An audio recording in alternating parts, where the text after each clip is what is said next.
দোয়া করছো হ্যাঁ মিঠা বলে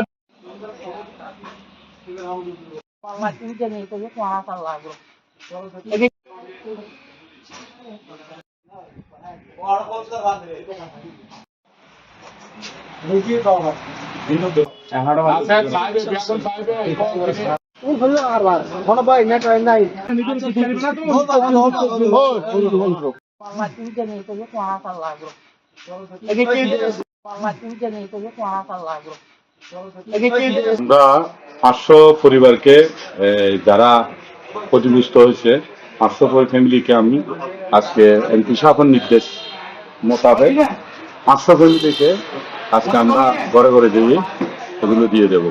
ইনশাআল্লাহ আমাদের জন্য দোয়া করবে।